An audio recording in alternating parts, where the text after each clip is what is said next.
We're just playing for the fun. Yeah, we're good. I will now call this meeting of the Newberg School District Board of Directors to order. Our first action on the agenda is the flag salute led by Director DeHart.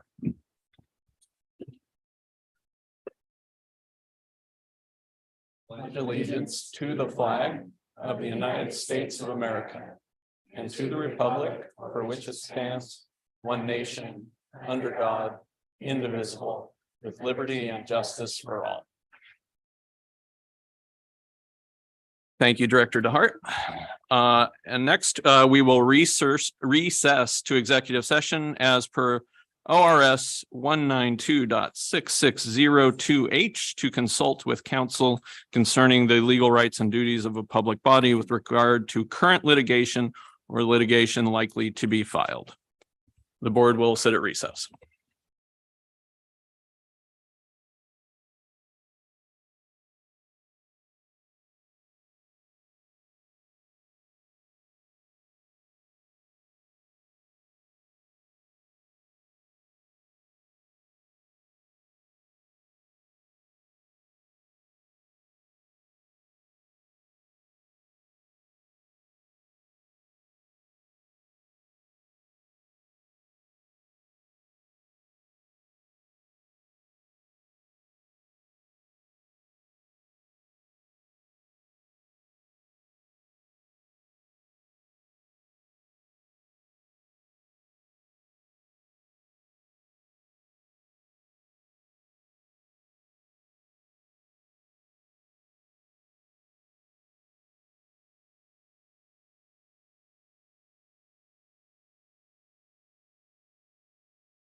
All right, everybody, thank you for waiting for us there. We're back. So next item on the agenda is to review the agenda. Are there any additions or deletions to the agenda? Seeing none, we'll move on to approval of minutes. And I would entertain a motion. I will move to approve the minutes from the meeting on March 14th as presented. Second. Your microphone's on. Second. The motion has been made and seconded to approve the 3/14/23 board minutes. Is there any discussion? Seeing none, I will call for the vote. All those in favor, please signify by raising your right hand. Motion passes 6-0. Next item is our public forum. Let's see. Individuals who are on site during this portion of the meeting, members of the public are specifically invited to present items of commendation and or concern. Personnel matters may not be discussed in public at a school board meeting. Members of the public who have personnel concerns or commendations should share them directly with the district superintendent. Our first speaker tonight is Derek Duff.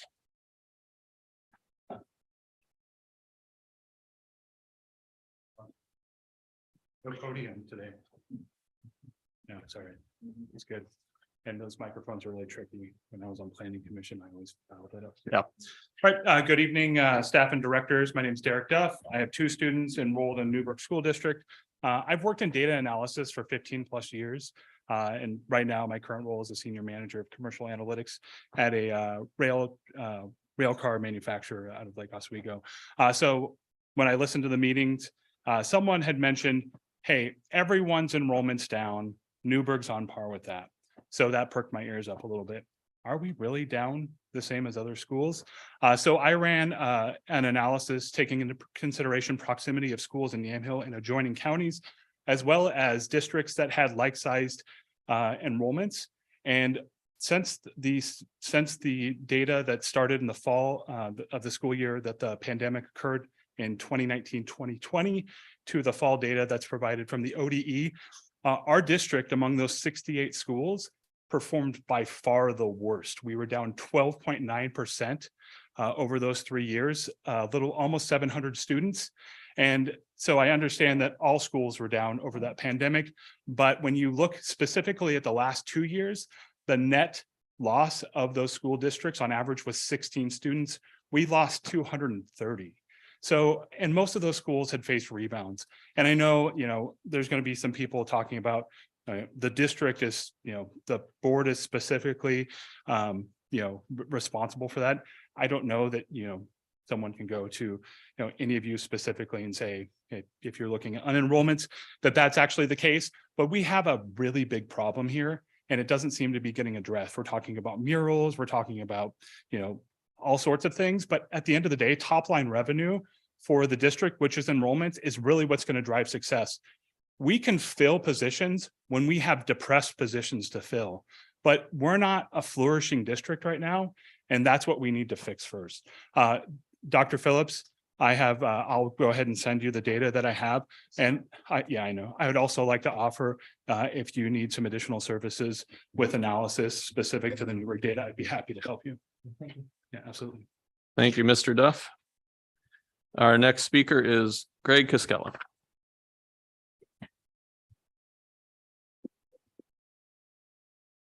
Good evening, board members and Superintendent Phillips. I'm Greg Cascella, parent of 3 NHS grads and a former employee. I noticed yesterday in the board packet that you were planning a shift to trimesters for next year. And there really are a lot of advantages to trimesters. And I look forward tonight to hearing how you will have solved some of the big barriers in switching from semesters to trimesters. Trimesters usually have 5 periods a day instead of 7 periods, which means longer time in each period. And as you know, the contract with the teachers gives them 1 prep period per day, and that means a longer prep period for teachers. To make sure that there is equality, and I know you preferred that word to equity, to make sure there is equality for elementary teachers in their prep time, I'm excited to hear your plan for the new elementary schedule that will give teachers that extra prep time. How is that going to work with lunch schedules and specials like PE and music? I'm sure you've worked with the union on this as well. Have you already got a signed memorandum of understanding, an MOU about these changes? It's super complex creating a schedule that will still allow the variety of CTE offerings and electives while also increasing time in core subjects. I also believe forecasting has already happened, so it would be good to hear your plan for creating the master schedule, adapting all those individual student schedules, and updating all the tech systems to trimesters with 9 weeks of school left. Longer class periods work great for some subjects, like English and literature, but not for others. Longer isn't automatically better. So I'll be interested to hear your plans for professional development and support for our teachers to make this transition work best for our students. I'm sure teachers are also going to want more prep days for creating new lesson plans. Finally, more prep time means less ability to teach the same class load, which means needing to hire more teachers. My back of the napkin math puts this change district-wide at $1 to $1.5 million. Will we hear tonight how you plan to pay for that increase and your plan for finding those additional teachers, or will that come in the public budgeting process? Thank you. Thank you, Mr. Cascella. Our next speaker is Rebecca Wallace.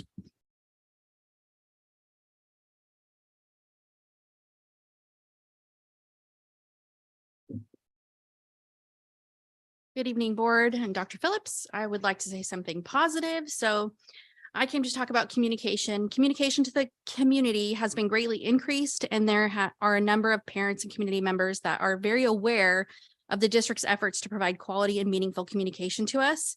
There are a small number of individuals in the community that continually criticize and complain about the positive information being given out, claiming it's toxic positivity. However, there are those of us that highly appreciate the efforts to put out positive messages with important updates and information about the district operations, staff, and programs.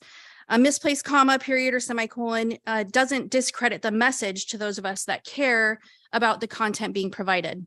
Keep up the good work in being open and inclusive within a community of parents, taxpayers, and students.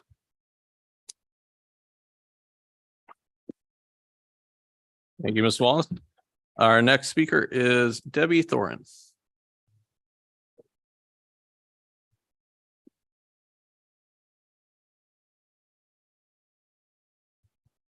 Good evening. My name is Debbie Thorin. I have lived in the district for over 40 years. I have 2 children that have graduated from Newberg School District. My big concern right now is what is the school district doing to address truancy? I know that since COVID, it's been my understanding, not just in this school district, but that the schools couldn't really enforce truancy because of COVID, and I don't understand why. These children, I had a grandson who started kindergarten during COVID. It was a sad, sad year for him. And unfortunately, there's other kids that are falling through the cracks on the truancy. And I know some people whose children go very infrequently to school, and I don't understand why we are not addressing this and what is the board's perspective on what this entails to get kids to actually be in school, holding the parents accountable for getting them there and keeping them there.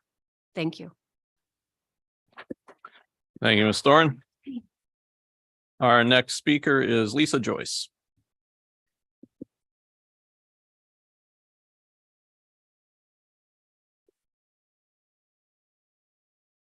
Hi, my name is Lisa Joyce, and I have 3 alumni from the Newberg School District. I didn't have any intention really of being here and speaking until on the last board meeting, when I felt very discouraged when the contract for the SEL program came up, and no one could say what SEL meant, and no one could talk about the wonderful students in that program. And so I want to give a shout out, one, that contract passed, and that it is going to put together a classroom that is going to be absolutely amazing for these students to thrive. But I want to shout out to the educators in that program, as well as the assistant educators, as well as the community and the citizens that those students have become. They work at ADEC, they work at NAPS, they work at Safeway. They come back and give back to the school district as water boys and team managers, and it's just amazing. And they've been moved around a lot. So I just wanted so that's what brought me here. And since I'm here, I thought, well, I'll ask if you would please put your policy movement on pause. And the reason why I'm asking for it to go on pause is so that you can do more due diligence in researching and understanding the outcomes that I think we all want. So for instance, removing the word hazing. We have hazing. Hazing is prevalent. If you Google hazing in the state of Oregon, there's quite a bit that's out there that proves that hazing is prevalent. When you talk about teen dating and the violence that can happen in teen dating, again, in the state of Oregon, it's very prevalent, and you can do a quick Google search and learn and understand that. When it comes to the dress code, I would say, please take a year, come to the middle school, the high school in the winter, in the spring, in the fall, and just do your education. Thank you. Thank you, Ms. Joyce. I believe we have one more comment submitted by email that the superintendent will read for us. All right, this is from Jesse Cad. Newberg Dundee School Board members. Our Declaration of Independence begins, "We hold these truths to be self-evident, that all men are created equal, that they are endowed by their Creator with certain unalienable rights, that among these are life, liberty, and the pursuit of happiness." The rest of our founding documents go on to recognize additional rights that are endowed by our Creator. Our founding fathers understood that the government does not create or grant rights. It can only recognize rights that already exist. Please keep this in mind when wording this, quote, parental bill of rights that you are working on. Please ensure that the language of the bill recognizes that rights come from the Creator, and this bill merely recognizes existing rights, which no government can grant or remove. Thank you for your consideration. Jesse Cad, Newberg resident.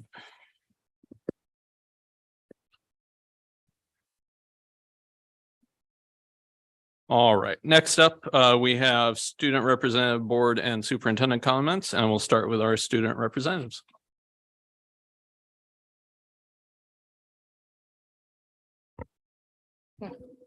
Hey guys. Okay, so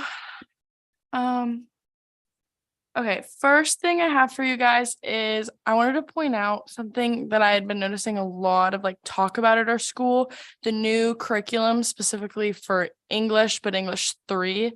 A lot of kids I feel like have not been doing well with it. So I know that was some of you guys were not here when those decisions were made, but I think that's something we should look into. A lot of students are either failing, or kids that have gotten tremendously great grades before are not doing well. I've seen kids' grades and it's not pretty. And those kids are really kids who want to try and are very academically driven, as well as driven in other ways as well, but that wasn't going so great. So that's the first thing I wanted to bring up. Yeah, it's there's a note a observation of just disinterest. English, with the right teacher, English can be one of the more fun classes. I have, shout out Miss Livingston. I have her, Moy, and I have her for AP Lang. And the class is a very fun class. We're always doing things. And so English has the potential to be fun. And I think that the curriculum is really bringing students down. It's bringing interest. It's bringing attendance, all of those things that we're trying to work on, kind of circulate around that curriculum, which is not being received well. Okay. Second thing I want to bring up is the pause before you post, or the cyberbullying and bullying symposium. I know a lot of kids at school were talking about it after, and then after I had spoke at the symposium as a student rep, and then as a representative for all the business classes, because I take a couple of business classes there. Yeah. I was asked to go speak at Mountain View Middle School for that. So we're going to get a group of kids together. Oh, news to you. I'm going to get a group of kids together to go talk at that. And we're going to go give out some extra shirts to the kids and make it fun. Hopefully I can work as well with I think it'd be really good to get CV involved as well. So that's that. Oh, Okay, go ahead and talk about the video and then I'll go ahead and talk about the money that we got. All right, so standardized testing has started. Juniors have started the English portion of the test this week, followed by the science and then followed by the math. So that's a 3-week period. With part of our initiative, we made a video for awareness that you, Dr. Phillips, had said to wait to put out. So I wanted to see where we were at on that and like if we could put it out, because even though it has started, like we still have like the science and math parts to go, and like students don't really know about like the incentives or anything like that because we haven't put out the video yet. I feel like the information was pretty accurate, and so it's like what we have like the money for and stuff, which Moya will talk about, like the money aspect of that. So just an update on that would be awesome so that we could get that out before it's obviously too late, and it kind of already is a little bit late. So yeah. Okay, so I had gone to Rotary a few weeks ago to get like funding for that, and very generously they granted us half of the money that we had, half of the money that we needed, and we asked for half from them. Unfortunately, I did not hear back from the Rotary Noon Club, but the Early Bird Club did grant us $372. So everyone who's part of that, thank you guys so much for that. That's amazing. So what is kind of being taken out of the scenario was like the t-shirt raffle aspect, getting like t-shirts for teachers had already started. So we're a little bit behind, which sucks, but post incentive parties hopefully are still happening. Hopefully we can get kind of Mark Brown, like ASB wise, and then a meeting with like Dr. Phillips, hopefully sometime like in the next 2 weeks before this is over, because we had what got sent out to Rotary was like the donut party for the winning classes with highest percent improvement and then highest percent attendance. So 2 parties for each subject. So 6 parties in total, because there is 3 subjects they're taking the test.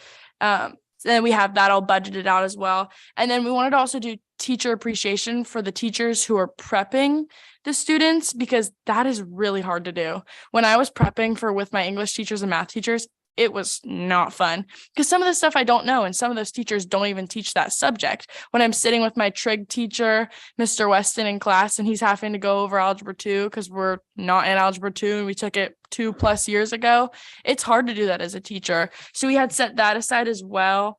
And then as far as t-shirts go, with like leftover money, we were going to work on maybe not the smart and tough design that we had come up with, but like custom prints, just like for fun to do with like those kids who like individually did well on those things that we had put money aside for. So that is that. And If you guys have any questions, concerns, ideas, we're definitely happy to hear. So we don't really have anything else to talk about oh wait, well, should we talk about the trimester thing now or when it comes down to the trimester thing? later. Yeah. Later? I'm asking you guys for help. Wait. Wait. Yeah, we'll wait on that. Oh, go ahead. Oh, okay. So, one thing I would like to say about the trimester thing, if school ends at 3 p.m. for that, or school would end at 3 p.m. for that. Yeah. A lot of sports, so we end at 3:45 and a lot of sports teams allow for that 15 minutes and then start practice at 4 directly after school. If 3 p.m. is like dismissal time for sports, what? Yeah. Yeah. So if 3 p.m. is the dismissal time for school, I would like to maybe like throw out a suggestion that sports teams still wait till 4 p.m. to start practices, because I think that would allow and be cool for more clubs to meet. So I just started a new club at the high school called the Green Team, and it's like a big recycling club, but I think it just got approved by Mark Brown. I think he just emailed me back. But I think like that 3 p.m. dismissal time for school would allow for kids to do things like homework and stuff like that after school, because kids who do sports and aren't doing well in school are only getting punished by their coaches for not doing well, right? And they still have to come to practice to support their team. But where are these kids able to go get the help that they need if they don't have that time for these after school things that these teachers are staying to help them work on? And like, I know a couple clubs, they haven't had time because they do, like, a lot of the Metcha students do rugby after school. And so they haven't had time to plan their Cinco de Mayo celebration assembly. So which kind of sucks for them. So a lot of like other clubs, thankfully, are helping them put that on and helping them like plan this stuff. But they don't have the time. Like, yeah, they get their lunch period, but what are they going to eat while they're making posters and stuff like that? It's kind of hard to do that thing and stay like consistent through it. So that's all I have to say. All right, we'll move on to board comments. I'll start with Director DeHart. Yeah, thanks. I look out the window here and it looks like since our approval of the sale project, construction is well underway on that. So that's neat to see. You know, I listened to the board comments and I usually don't say anything about that, but I will comment that, you know, based on my discussions and what I know about the district, we're in a very, very healthy state. There was some comments that we had lost, 200 students. It's my understanding that enrollment's up within the district. Maybe you can comment on that, Dr. Phillips.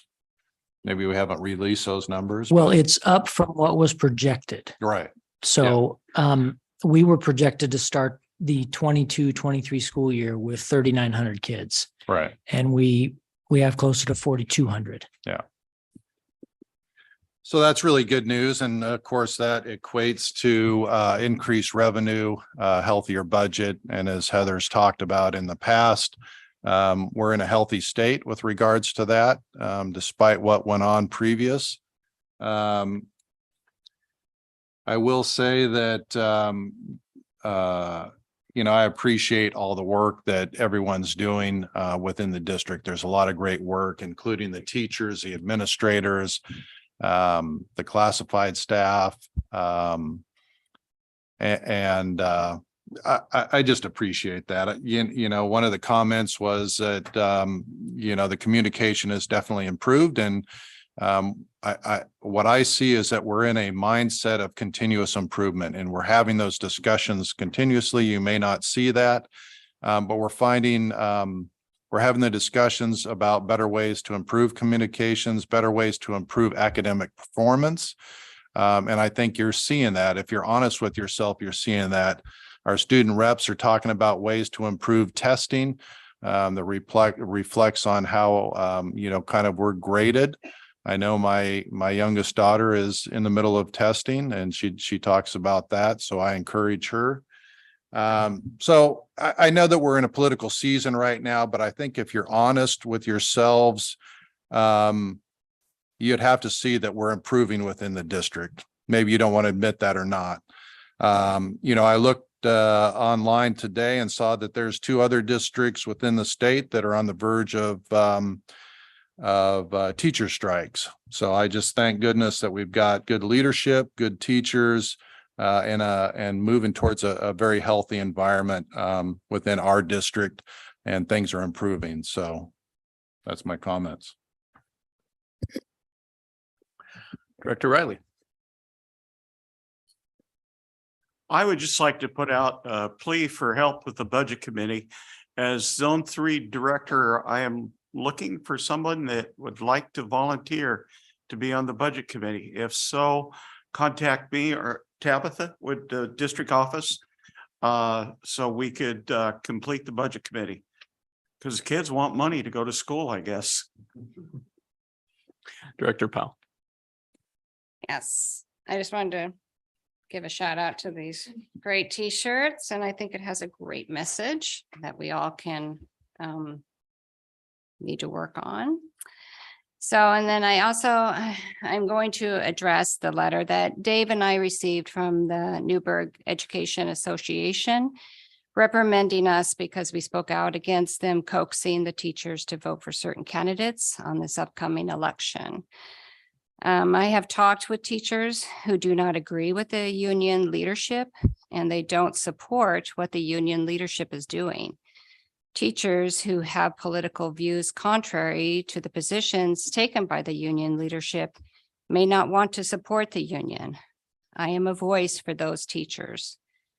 I struggle with a local union that supported the TikTokers from Mountain View Middle School, costing the district thousands of dollars, whom also supported the recall, costing more money, filing lawsuits against us, more money. Plus, who is grieving the superintendent because he was being transparent in letting the parents know about the teachers' training that happened after Christmas break. This is the same union leadership that is promoting a slate of candidates against this board. The NEA have criticized us, saying we've been in the news for all the wrong reasons. I guess it depends on what news channels you listen to, because the ones I listen to love what we are doing. For many of the parents and teachers in our community, these policies likely go against their personal and political beliefs. They should be concerned that this leftist ideology is creeping into their child's classrooms. Parents and taxpayers should also be concerned if teachers' unions had overwhelmingly right-wing ideas and influences as well. Taxpayers should know what they are paying for.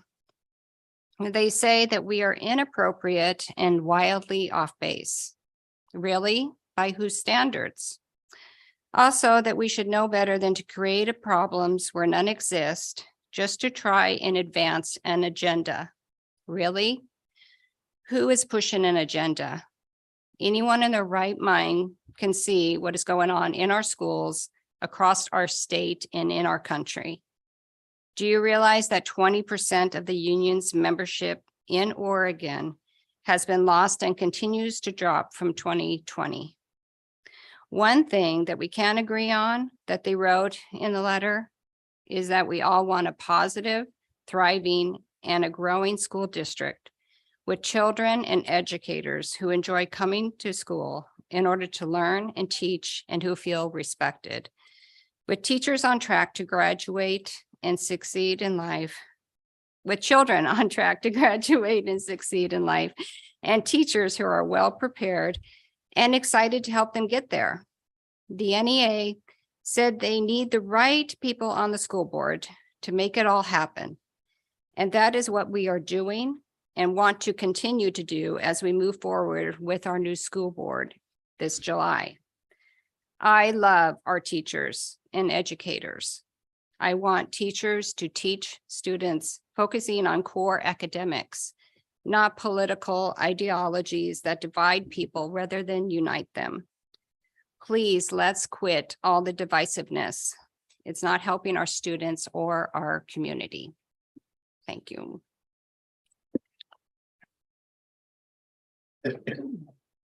Director Peregrino de Brito. Thank you. I want to piggyback on the curriculum mentioned that you said the language and arts.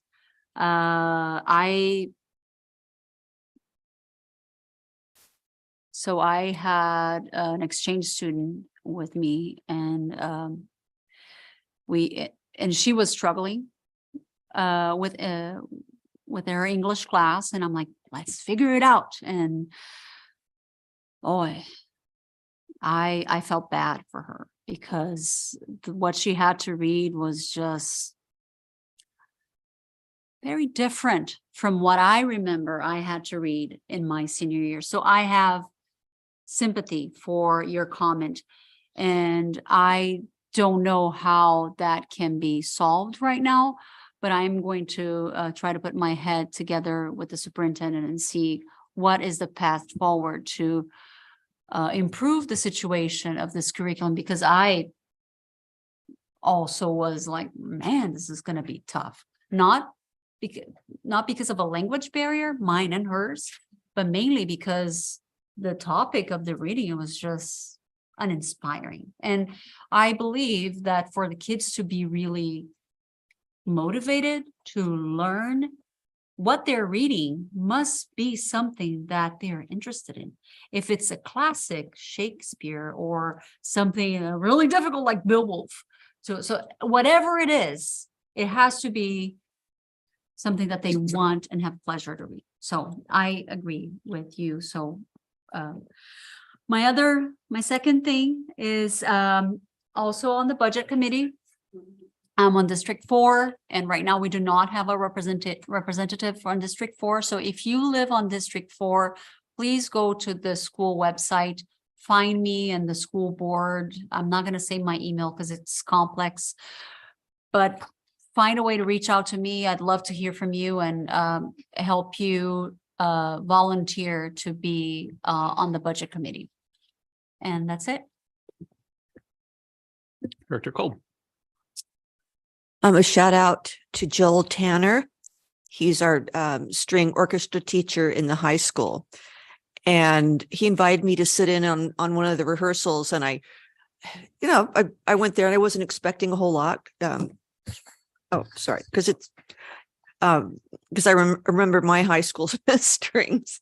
And so I got in there and they were playing this piece by Holst. And it's something that we played a lot in college. And they were playing it. It sounded like a college orchestra. And I was just blown away. I sat back and I was listening to the music, not like, oh, I hope they're going to make it through this tough part. So I was just amazed. And so it was obvious how Mr. Tanner, what a great rapport he had with his students. They listened to him. And also a shout out to Shay Skiles. She's the string teacher in the middle school, and she helps develop the students going on. And one other thing, we talk about students leaving and trying to get them back. It was really great to see one of the cellists was a homeschooled student, but she comes in for orchestra. And so it's so nice to have these extracurricular activities to partner with homeschoolers, and it's a win-win situation. So it's a great experience. And if you get a chance to hear them, go hear them. Thank you, Director Cole. For my comments, I'll be relatively brief. This afternoon, I emailed Dr. Phillips and our Assistant Superintendent, Scott, a copy of my draft of a Parent's Bill of Rights. And I thought I would share that with you this evening. Parent's Bill of Rights. The Newberg School District commits to 1, recognize the primacy of the parent-child relationship to include all primary guardian-child relationships and the central role of the family to the educational process. 2, recognize the right of the parent/guardian to A, be informed as to changes in the physical or mental health of their child. B, direct the moral, religious, and ethical upbringing of their child and to remove them from any lesson or training they find objectionable. C, be informed and active in their child's education, including having transparent access to curriculum, learning plans, and class materials prior to their use with the child. D, be informed of any violent incidents involving their child. E, be informed as to what reading materials are available in their child's school library. F, see and examine the district's budget. And G, expect equal treatment of an opportunity for their child while recognizing that special accommodations for specific learning needs of individual students are sometimes necessary. So that's what I've drafted based on all the feedback that I've heard over the last 2 months. I want to thank Dr. Phillips for that wonderful work session that he held with the community. That was very insightful. But I thought it was important to get this out there because I know a lot of folks have been circulating misinformation about what we're trying to do. And, you know, a lie can get halfway around the world while the truth is still putting on its shoes. So I wanted to share the truth with you here tonight and give you a sense of what we're trying to do. So thank you.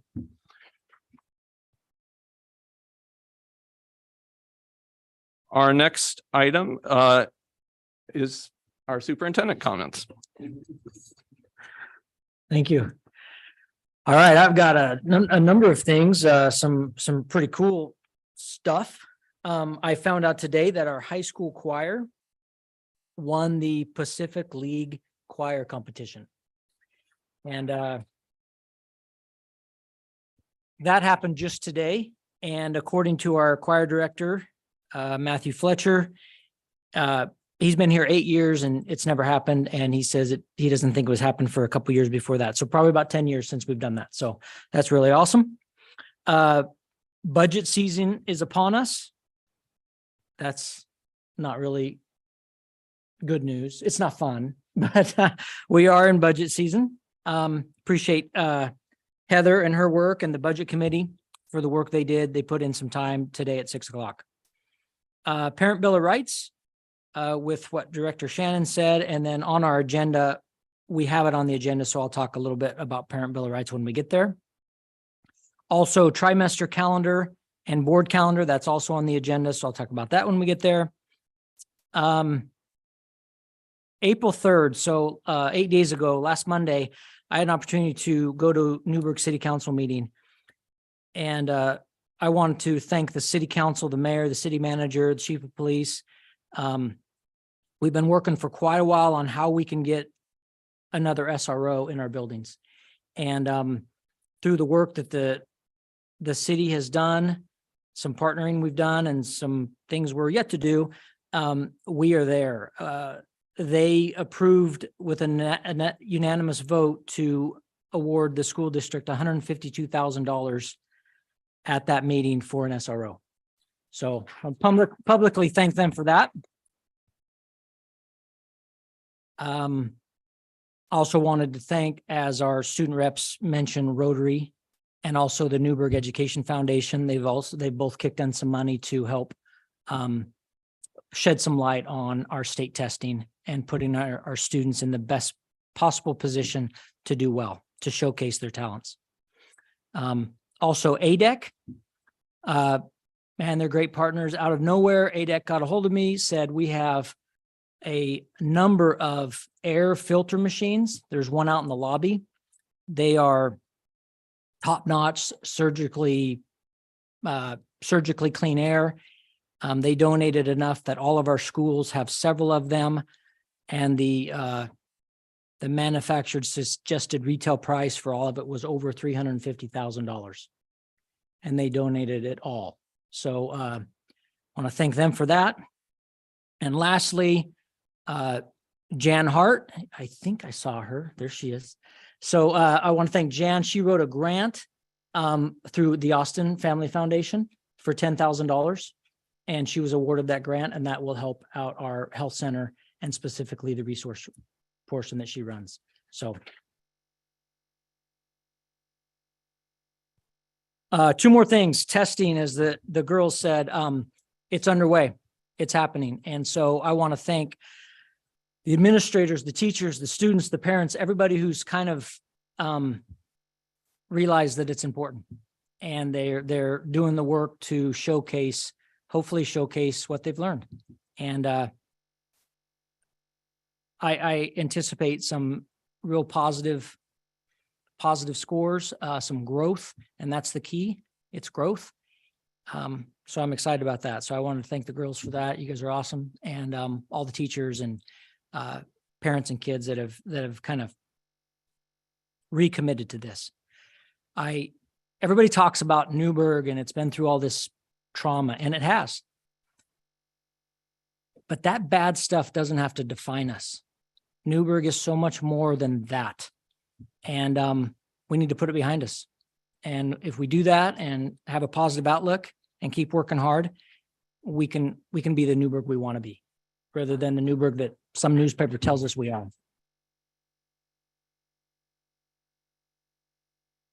Lastly, job fair today. I'm going to turn it over to Scott real quick. Went to a job fair and it's some pretty exciting stuff. So a lot of effort went into the job fair today. I just wanted to give you some quick stats. First of all, we had 40 interviews today, and this job fair was for licensed or teacher and administrative positions that we're seeing that will be open for the upcoming school year. But we've had 40 interviews today. We had 9 in the dual language ELD. We had 5 special education interviews, 10 at the secondary level, 16 at the elementary level. We gave out 7 tentative offers of employment pending background checks and reference checks. And we have another 3 strong possibilities that may be coming on here fairly soon.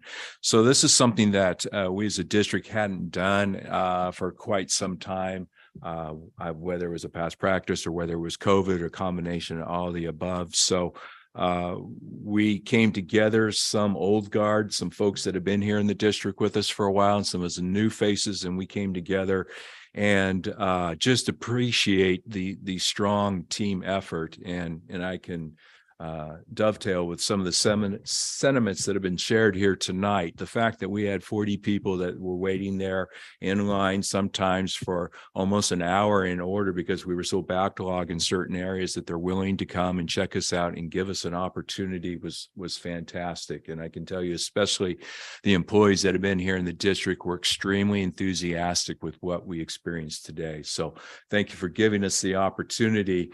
I want to give a quick shout out. There was a lot of hard work and dedication behind this, and Jennifer Duckworth out of the HR department was the glue that kept us all moving in that direction. And Laura was with us out of the HR department. From the buildings was Chris Stevens, Jennifer Bailey representing secondary, and Nicole Love representing elementary administration.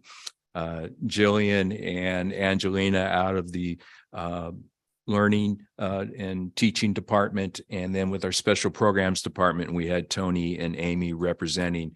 And we also had a really nice 10-minute video clip that was provided from Bridge and Bolster. So to give a little bit of a visual as folks were waiting to meet and to talk to us. We had a very strong day. So thank you for the opportunity. Thank you, Scott. And I forgot one thing. Edwards Elementary, we are giving them, we're hiring a assistant principal for Edwards. And in, I believe it was 2 or 3 days of that position being open, we had 10 applicants. And it was open for 2 weeks. And when we closed it, we had 18 applicants. And so that's a far cry from 10, 11 months ago when I first came and we had some VP positions opened and we would have 2 or 3 applicants. So, yeah. And as of right now, all of our administrative staff in all of our buildings and the district office are saying that they're going to come back next year. Now, you never know, but as of right now, they're telling me they're all coming back. And that's a big change, obviously, from last year. So, Newberg's not perfect, but man, we're heading in the right direction. So I appreciate everybody's hard work and things are looking good. Thank you, Dr. Phillips. Our next item on the agenda is the consent agenda. Dr. Phillips spoke to a couple of the donations, but we have new hires and resignations, a donation to NHSF resource room from the Austin Family Foundation, and the donation to the district by ADEC. And I would entertain a motion. I move that the Newberg School District Board of Directors approve the consent agenda as presented. I'll second that. The motion has been made and seconded to approve the consent agenda as presented. Is there any discussion? Seeing none, I'll call for the vote. All those in favor, please signify by raising your hand. Motion passes 6-0. Next item is our 2023-2024 board calendar. Thank you. I mentioned, approximately a month ago or so, that it's fairly unique that the Newberg Public Schools Board meets twice a month. And so I was directed, I believe, by Chair Brown to present 2 calendars. One with, in the light blue that you'll see there, is what we're doing now. For the most part, we meet twice a month, the second Tuesday of the month and the 4th Tuesday of the month. The second calendar shows once a month, which is always just the second Tuesday. And so they're pretty self-explanatory. Yeah, meet twice a month or meet once a month.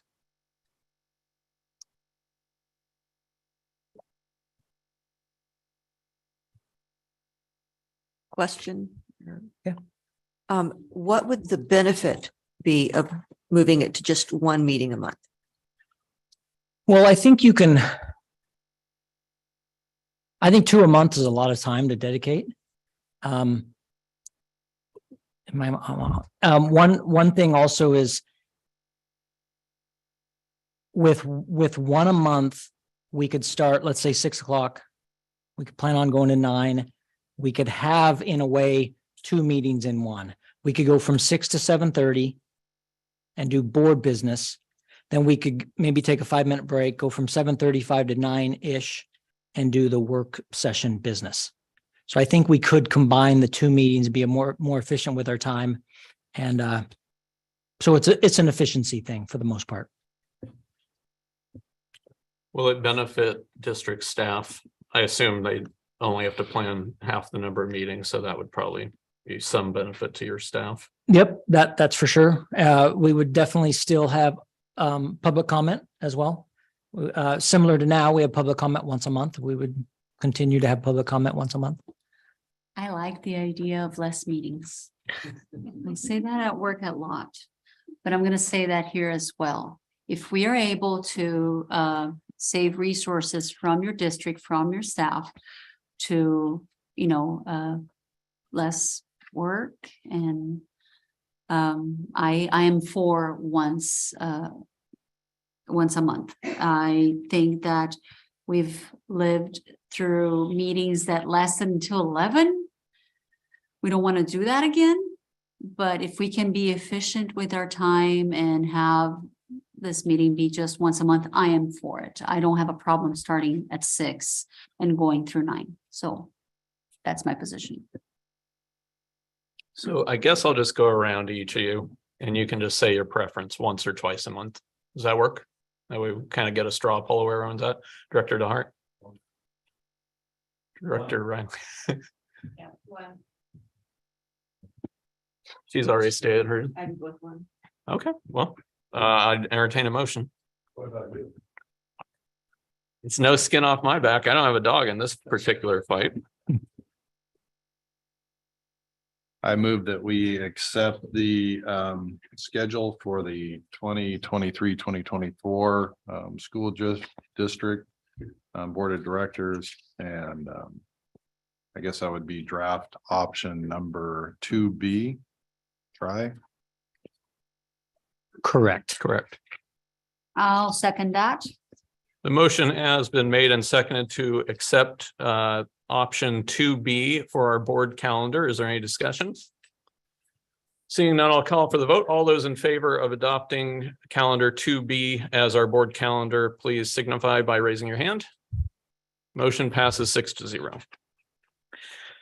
Okay, thank you. Now the academic calendar for the 23-24 school year. You have 2 documents in your packet. One is 1-pager.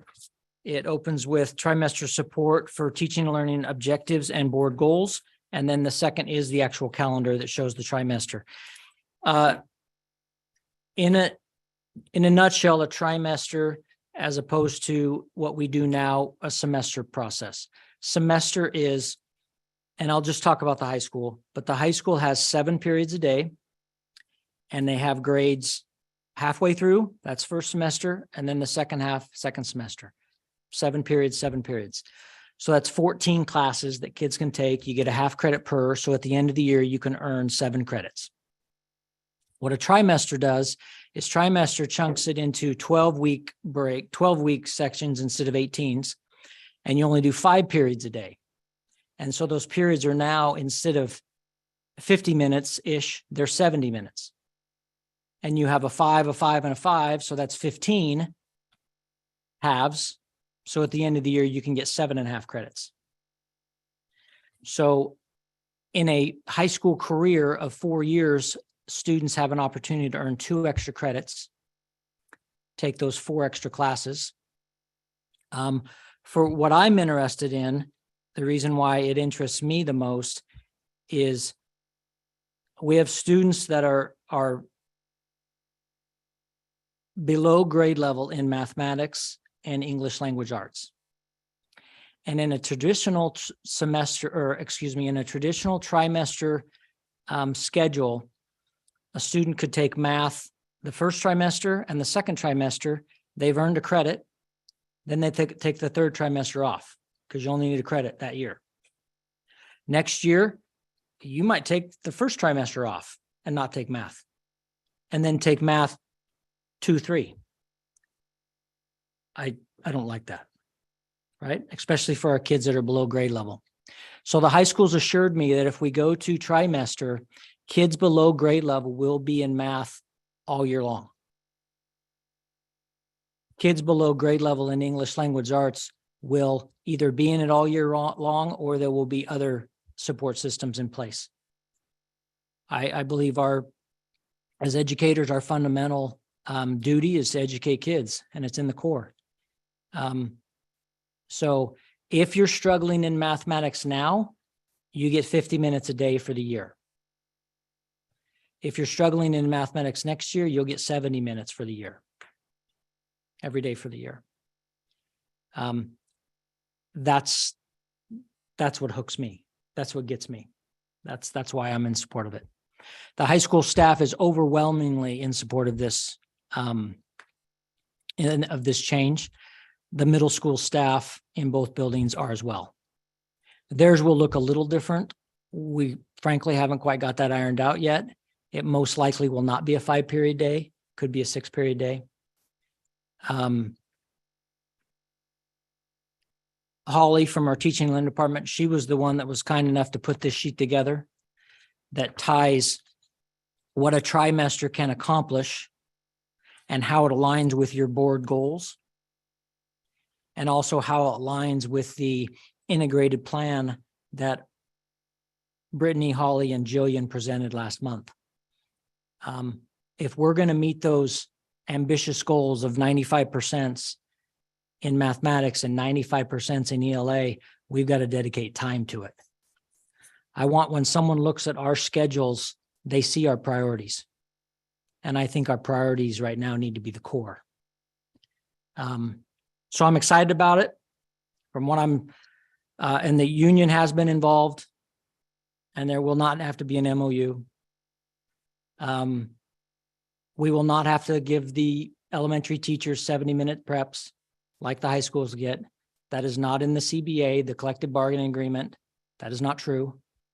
We've got it worked out. Holly, you were just a high school teacher not long ago. Do you have anything to add to, you know those staff members better than I do? They are excellent staff members. I think that what people commonly don't understand either is that this conversation didn't start just 2 months ago. This conversation has been ongoing since pre-COVID. We had a group of teachers led by Mark Johnson, fabulous science teacher at our high school, who were tasked by our last superintendent to look at schedule changes. And this was the one that was proposed by the high school teachers for a long time. And it was constantly, for whatever reason, just set aside because of other priorities at the time. So it has a great deal of support from teachers. There's no silver bullet. We need to make that clear. There's no perfect schedule at any high school anywhere on planet Earth. And so this does not mean that now all of the world's problems are solved. But I have positive feedback from our music program, which is such an awesome program, but both our middle schools and our high school. Positive feedback from our science teachers, positive feedback from really a majority of our teachers. It does mean that there are going to be things that we have to think through and figure out, just as any schedule requires. There's, again, no perfect schedule, but for the most part, this work has been done for years and the support has been growing for this change. So it is a very well embraced idea at the high school. Thank you. Dr. Phillips, could you speak to the budgetary impact of this change? Yeah, it'll be minor. We've already, the positions that we feel that we need, we've already built them into the budget. Now the budget, we haven't presented yet, of course. It won't be presented for 2 more weeks, but it's not 1.5 million. Okay. We'll be fine.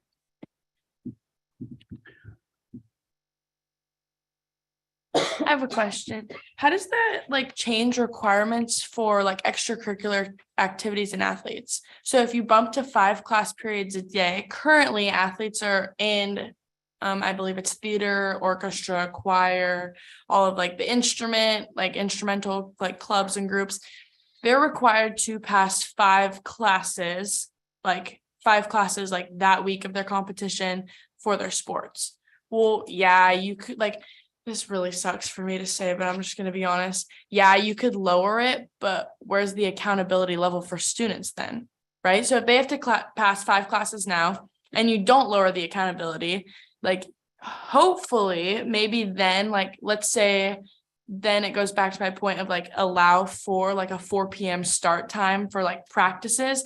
Then you've got that hour chunk, break it down to 45 minutes because now you have kids having to prepare for their contests and their sports, right? So 45 minutes to do teaching, right? Or like extra like math help. We have math help and English help, right? That'll help them. But what happens if a kid doesn't pass a class or is slipping up or needs extra help? Yeah, they'll get maybe that extra 40 minutes, 70 minutes, whatever it is. But if they don't, how do you like accommodate for athletes, but also like not lower the standards? Because if you change it to now they only have to pass 4 classes, like where is the accountability in that? Like I honestly, it really hurts for me to say as an athlete and as a student first, but like that, I mean, like that's something I just thought about. Like students are not going to be accountable, and that like accountability level, like in a school like situation and like a school setting will take them like way farther in life for other things as well. In addition to what Moya said, it's required that you're enrolled in 5 classes and that you're passing all of your classes.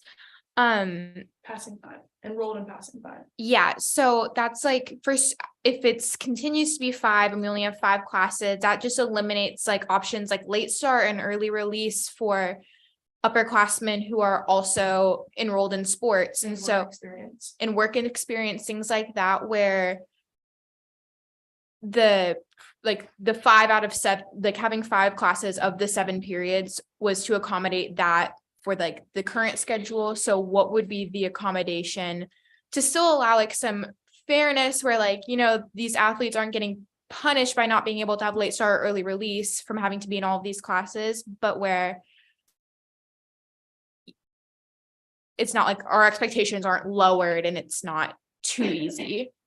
So just some things to think about. I think currently like having expectation lowers is like the last thing we need. Like being a student in Newberg High School, like it's really not difficult. Like as long as you just try and like you listen, like. Okay, I hear you. And I'll just tell you, I'm a believer in high support and high expectations. It's difficult to expect high expectations if you're not supporting kids at the same time. So I believe in both, right? We'll figure it out. This is going to, and I really like the idea of if school gets out at 3:15, then a coach maybe runs a study hall for 45 minutes before practice. It's a great idea. That's high support, right? So all those things will get worked out. We're not the only school in Oregon that will, if this calendar gets approved, we're not the only school in Oregon that goes trimester. It's quite common. And so they've got it figured out with OSAA rules and eligibility, and we'll be fine. I would support this because if it helps the career technical education department, I think it's a good thing. That's scheduling is one of the biggest problems they tell me that they've had in terms of getting people scheduled for the right classes. And so this helps them. I'd say it's a good thing. Yeah. Yeah, especially if they're able to free up their schedule a little bit and block it and have 2 periods in a row out in the welding shop or wherever it might be. That's over 2 hours of uninterrupted time. It's a big deal.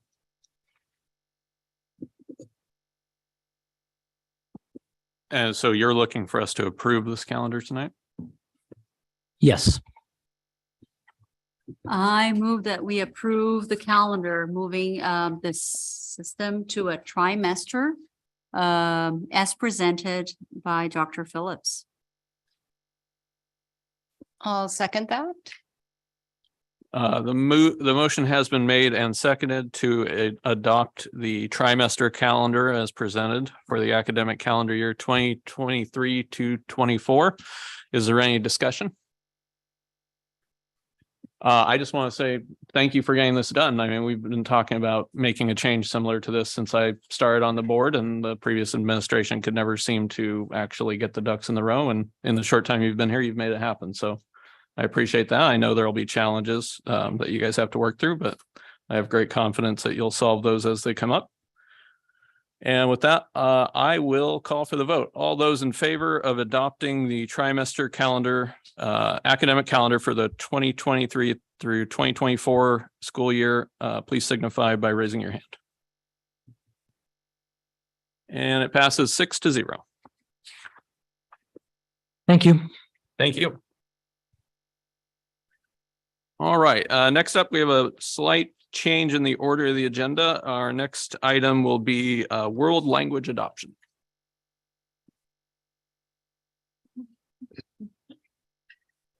And that's with Holly Meal and Brittany Morales. Thanks for having us this evening. We had a very compressed but very short and simple adoption process for our world language courses. And we are happy to show you the results. So to show you where we started, we had a team that actually began last year. I'm not sure if the clicker is working. If you want to advance the slide, that'd be great. Thank you. So for this iteration of the adoption process, it was myself, Katrina Gamori, who's our French instructor, Eileen Brennick, Paco Bonetti, and Dakota Elder, all of our Spanish instructors, as well as Christina Wiley, who is an ELD instructor, and Angelina Doran, who is our language TOSA, and a stellar, both Christina and Angelina are experts in language acquisition, and so they were crucial to this particular committee. But the thing to note is that when we talk about our ELD curriculum, this process actually began last year with our ELA adoption, because the language and literacy components for English language arts plus language acquisition kind of braided the two together. So this is just the final outcome of the work that began last year. So our timeline for this process, we made the announcement of opening up the ELD adoption, which coincided with the ELA adoption last year in January of 2022. And then we announced this world language adoption in February 28th. Our teachers were then collected and they reviewed all of the ODE meets materials and then siphoned down their options to 2 options per language. And then the publishers of those 2 provided training for all of our teachers so that they could then pilot the materials for a week or 2 weeks, depending on the schedule, to really verify what they were seeing in the curriculum and how it actually functioned in the classroom. And then once they began that piloting process, we opened up all of the curriculum for public viewing and also for public comment, and created a particular email address so we could receive over 3 weeks time period anything that anybody wanted to say or question or come and take a look at. And then by the end of last week, all of our teachers gave their recommendation to present to you tonight. And we just reviewed the data collected from students as they were using it, and then also from the teachers once they had finished the pilot itself. So our teams to do the review used 2 different tools. Our dual language tool was particular to the ELD curriculum, and then we created a world language tool based off of 3 different states' curriculum tool to just assess what's there. From that assessment, the Spanish team decided to pilot Vista Higher Learning Senderos and also a different publisher, Wayside's Entre Culturas.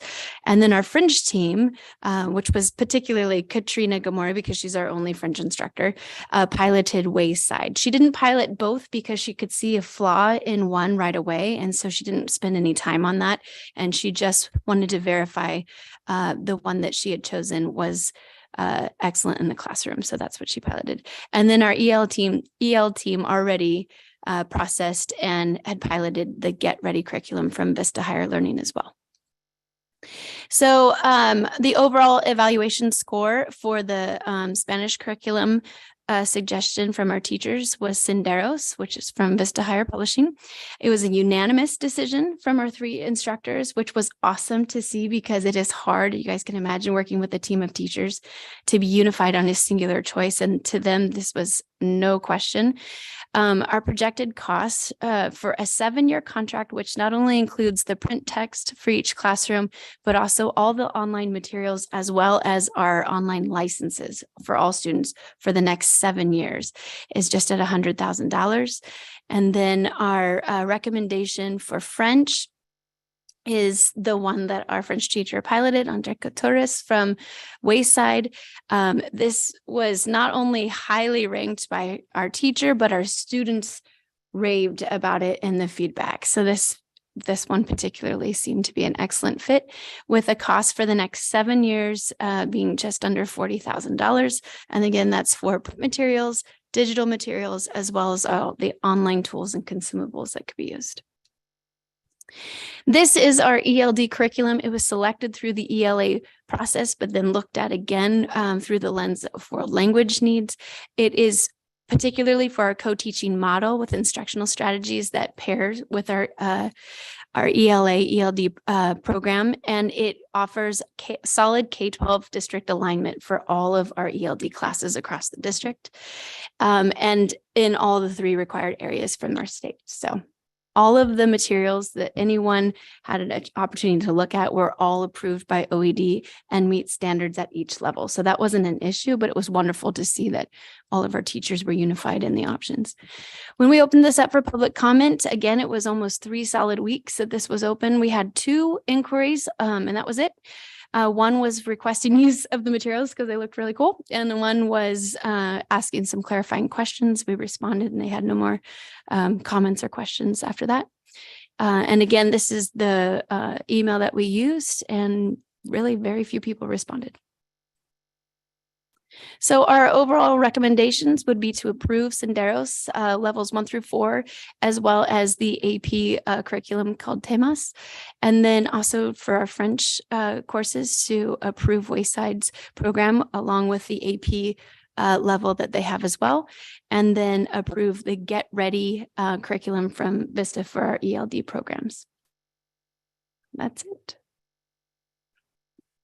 Well, since I made a comment about the language arts one, how connected are these to that program? I mean, Completely separate. And actually, I can talk quite a bit about the ELA curriculum at the high school if you guys want me to, but they are not connected at all. okay. These are, though, options that the teachers feel very solid about. Not only its teaching approach, but its alignment with all of what they understand as best practices for language acquisition, which is critical.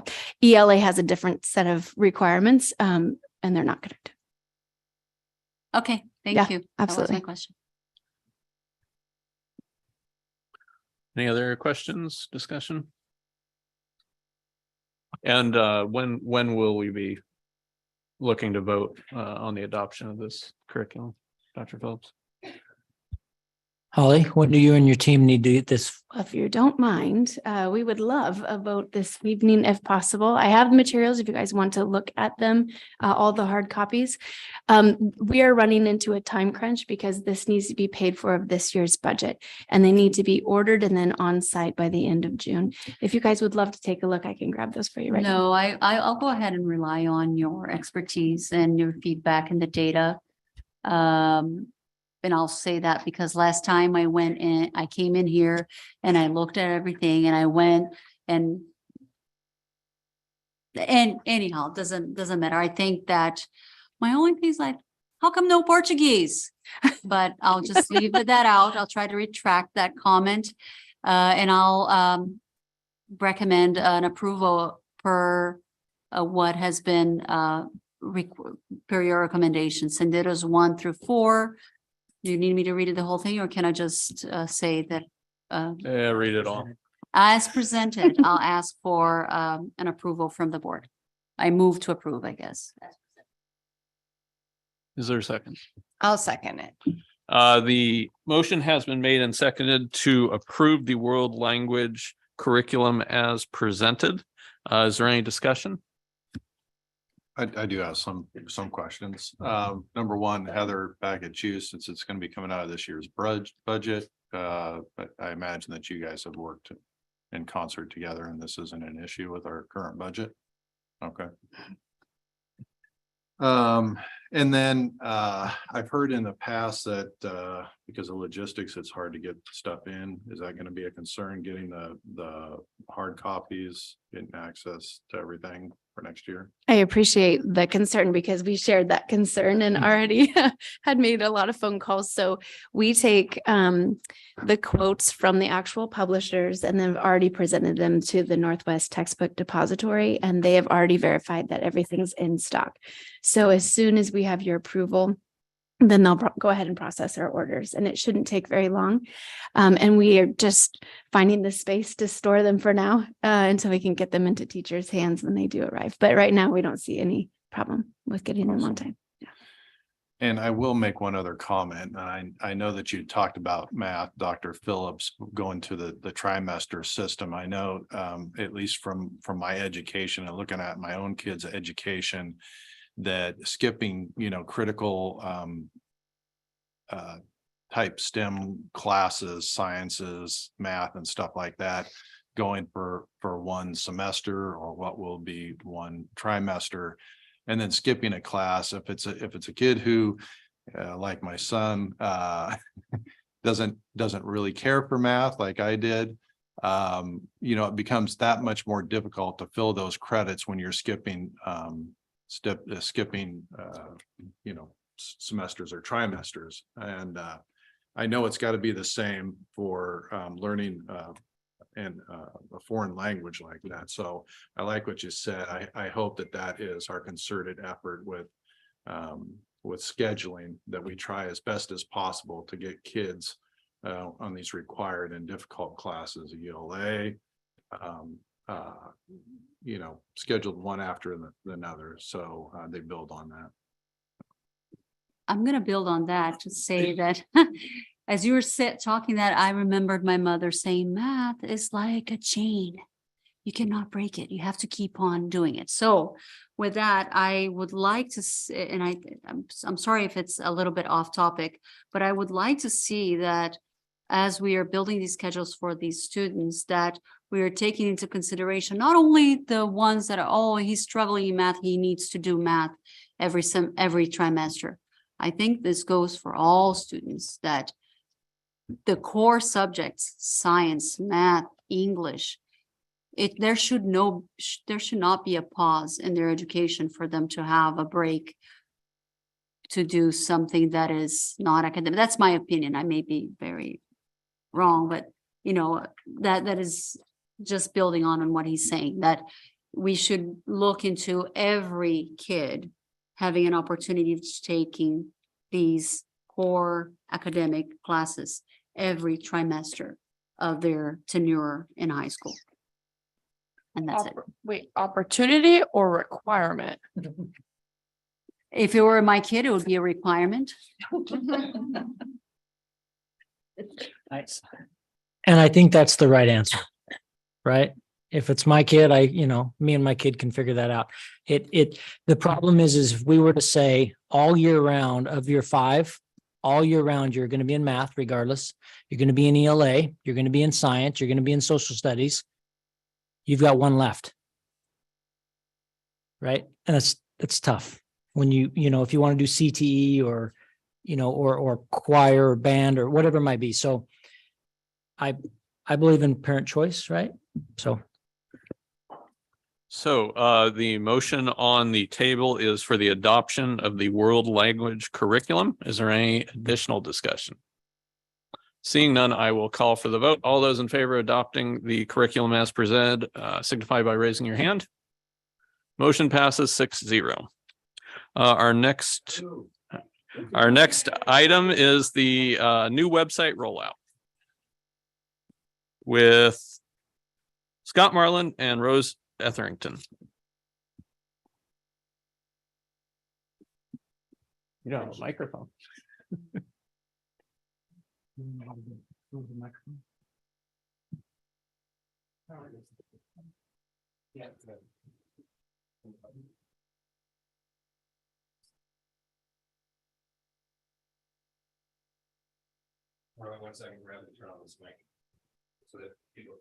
Thank you. Okay, so I'll start and I'm short, so. Good evening. So I know that there was a planned go live date for our new website early April or this month. We've been in communication with Ed Leo building our website, and there's been a bit more to our existing website, more pages and subpages and links than they'd anticipated. So the update for this evening is essentially they need just a little bit more time. We're still looking towards the end of this month, so keeping it in April for a go live. They presented an option for us to potentially have like a soft go live, but it wouldn't have all of our content. And I've kind of asked them not to do that. Let's get the full product up and running and go live with that. Even if that takes an extra week or 2 or 3, in my opinion, so that when we do go live, it's everything we want it to be. That's essentially my update for that. Do you have a question? Do you have access to the test at this time to see what they're building and what it looks like right now, even though it's not live? We kind of have some access to like a sketch, kind of like it's almost like a template that they're going to be putting our content into. They haven't been bringing over all of our content yet. There was some access and permissions to our current website that they didn't have. We're still ironing out the last little bit of details there. I think that's the last step before they start pulling all of the stuff that we want to keep to the new site. Thank you.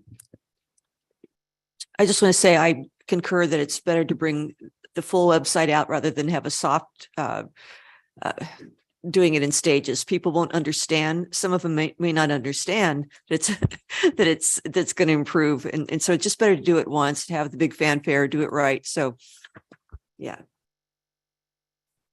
Any other discussion or questions?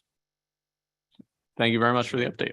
Oh, I can just a quick update on how we are rolling out. So as we're waiting for Ed Leo to transfer everything over, the communications team, we've sent out a form. Oh, what's that? Oh, can you?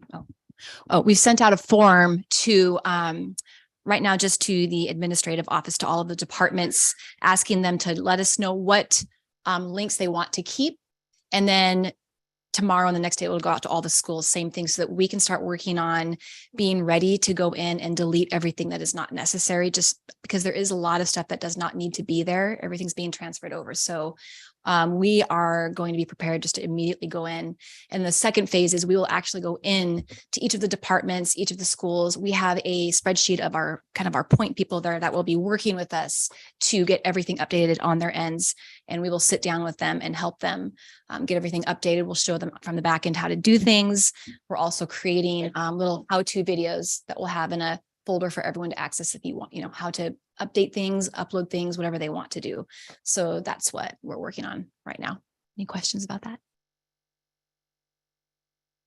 Thank you very much. All right. Thank you. Our next item is an update on the Parent Bill of Rights with Dr. Phillips.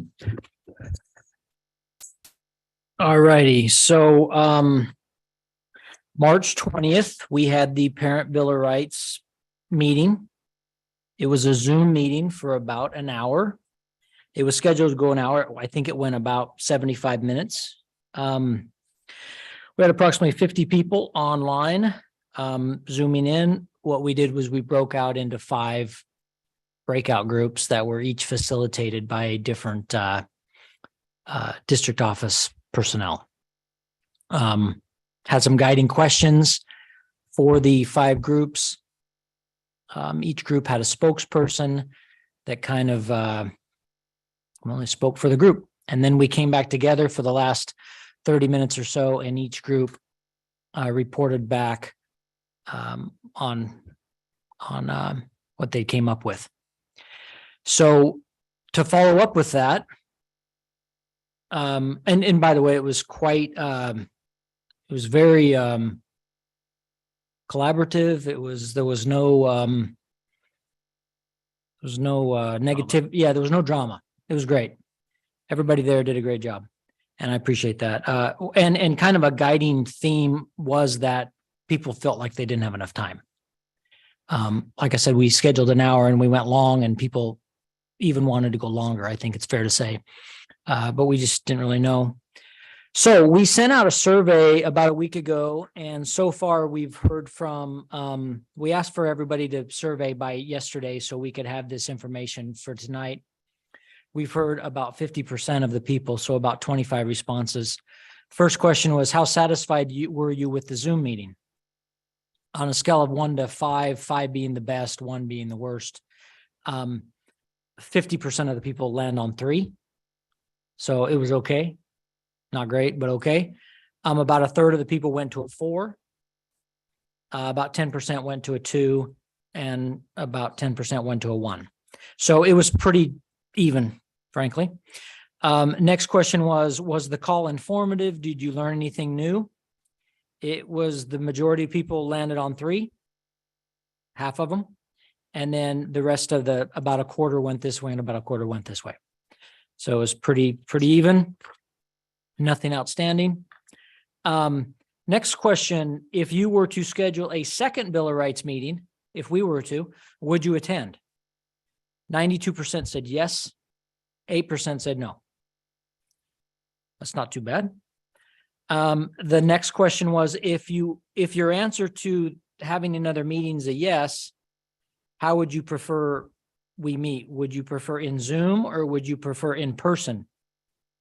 This kind of surprised me. 54% said they would prefer Zoom and 46% said they would prefer in person. So it's split, but it leans a little heavy towards Zoom. That kind of surprised me. We ended the survey. It was a quick survey. We ended the survey with listing 13 different common themes that came up during the debrief at the end of the meeting. And we said, okay, these are the 13 kind of most common themes. Pick your top 3 that you want to maybe dive into deeper. And so the one theme that got the most votes for digging in deeper was they want to take some time to define what a controversial topic is. We have policy that talks about controversial topics. And if there's a controversial topic, then a teacher needs to do X, Y, Z. Well, who defines what controversial is? And this policy was first drafted in 2007. What was controversial then and today, 16 years later, is quite different. And so I think that was a good point. So that was the most popular one. The next most popular one was they would like to see create a family engagement policy using an evidence-based model. So I'll read that again. Create a family engagement policy using an evidence-based model. I would frankly have to know a little more about what they mean by that. But that was number 2. And the third most popular was define a parent's recourse of action for when they feel uncomfortable with school material. So once again, define a parent's recourse of action when they feel uncomfortable with school material. So those were the top 3 strands, I suppose, that the 25 people that surveyed said they wanted to dig in deeper. So my question to the board is, you have that much information as a board now. Do you want to take it and do whatever you want to do? Or do you want to say, no, Superintendent Phillips, we want you to have another meeting. Looks like you can get 92% of them to come back. And the format, who knows, maybe we do both or whatever, but have another meeting, dig down deeper on these 3 top topics. Or maybe there's a plan C that I haven't thought of. So I'm just, I guess, seeking the board direction on what you want. Do you want to take it from here? Or do you want me to keep running with it a little while? I'd like to do a second one since there was such 90 Two. some percent that wants to do it. And then I think it would be interesting to take those three top topics and dig deeper into those and that would narrow it down. So it's more focused on something than just kind of all over the board. So that's what Yeah, I mean, I would say we're gonna hopefully come out of the policy committee meeting this month with something to present to the board. So maybe we can also take that to that group and get their feedback on that, as well as look at more of those topics that they wanted to look at. I know some of the topics are less about Parents' Bill of Rights and more about, you know, the recourse of, that's not necessarily directly pertinent to what the rights are that we establish, right? Yeah, I think that's fair. The process that we went through, it wasn't real tight, you know, and so with 50 people and online and 5 different subgroups, it did kind of spread out a little bit. So it did evolve into not just talking about Parent Bill of Rights. You know, sometimes we were talking about just policy in general. Yeah. And some of the vagueness of policy in general. And so. And that was the case with the controversial topics as well, right? Like that was concerns that folks had looking at existing policies that had been on the books for 16 years, right? Correct. Yeah. I would be for having another meeting, but I'd like it to be more focused towards the final product or the solution, or more results oriented. It seems like this could just go on and on. Yep. And so we could have discussions on those, but then say, what is it that you want? Now, one thought is there's been some talk that we already have a lot of parents' rights that are written down. Maybe the first step would be to take those that are already existing and put them together, just like we have the rights for kids, for students. Yeah. And something like that, and then see if we need to augment it. And then we can fill in what does this mean? yeah. And Director Cole, that's how we actually started the meeting, Mhm. was a handout that had all of the current policies that had parental rights embedded in them. Right. And so we kind of said, okay, folks, take a look at them all.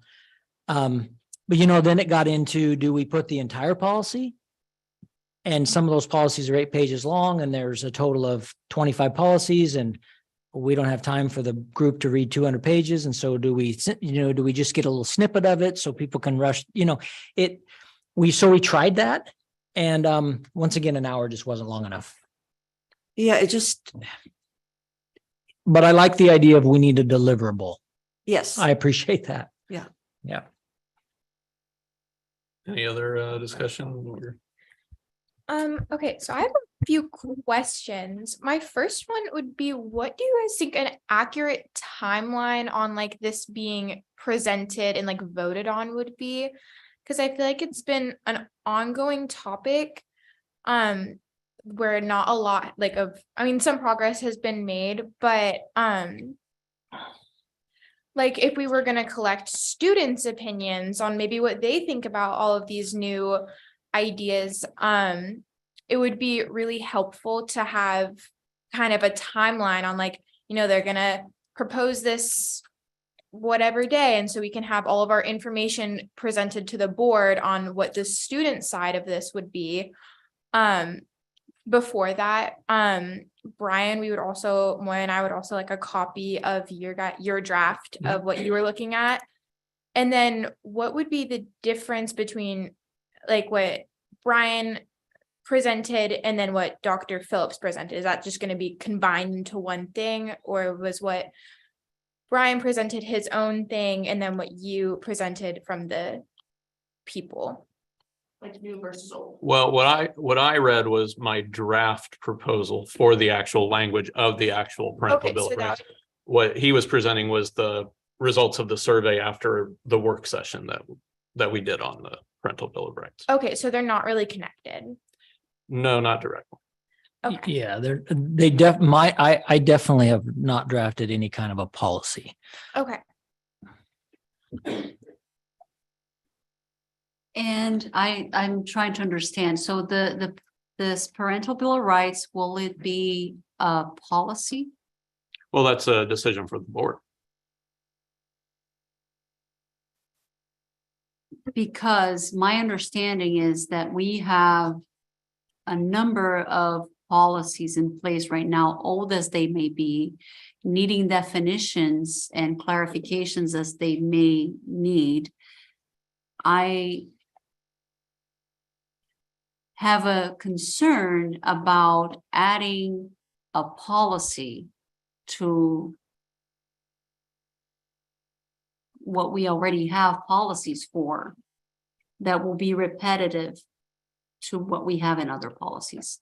I'm not saying I'm against it. I'm not trying to be, I'm just trying to see the value of a whole new policy to be administrated and updated when needed and cited where needed to be, when we already have a few policies that should address these concerns from the perspective of the topic that concern is related to. And if I had your document here, I would be able to, as you were reading, I'm like, well, do we have a policy that fits this topic? Well, maybe that's where it needs to live. And I'm saying this of work and background, that creating a new policy or procedure or a document needs to have a real value to the ones who are going to execute that work.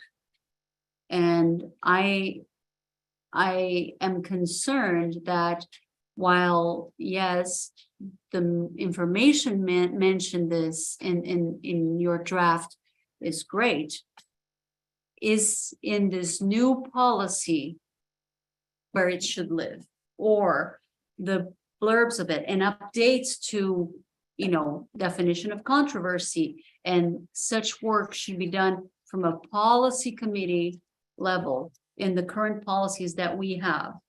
And that's just, I don't know what the right answer is. I don't want us putting out there a policy just to make a statement when I am still unsure what the value of execution of that policy will be and who's going to execute it. That's all. Well, I mean, the superintendent is the one who enforces our policies. But I guess what I would say to that is, I don't know if you were able to participate in the work session, but a recurring theme that almost every group that took part in that seemed to say was, first, it's not at all clear what rights are protected in our policies because it is spread out. I also don't think that there are many places in our policies where the words parental rights or parents and rights or rights of the parents, where those words appear in combination, but there are actually very little protections in our policies for what I regard as fundamental parental rights in our district. And so we need to address that, I think, because those rights should be protected and honored. The other thing that they said is it would be really useful to have them all in one place where you can go and you can see what your rights are. Like, there's real utility in having that brief, short, concise list where you can go and see it and not have to dig through 20 different policies under JKF and GHB and ACB and you have to almost be a lawyer to extract what the rights of parents are in our district under the current framework. And that's something that I would like to redress. Thank you for that explanation. I think that's very, very helpful to understand where this work is coming from. And I think that's why I gave you the hook to explain a little bit further why there is the need for this one consolidated document. Now I go to Superintendent Phillips and I ask, what is there a risk for our district to put this policy in place and be challenged? Because I don't know if ODA or OSBA has a policy that is like that. And I want to. You're gonna take it? Scott, you can take it. I spend a little bit more time directly with policy as opposed to Dr. Phillips, although he's included in all the policy updates and what we're doing as a district. The concern that I have, I like the idea or the concept around putting it into one area or one documentation. My first blush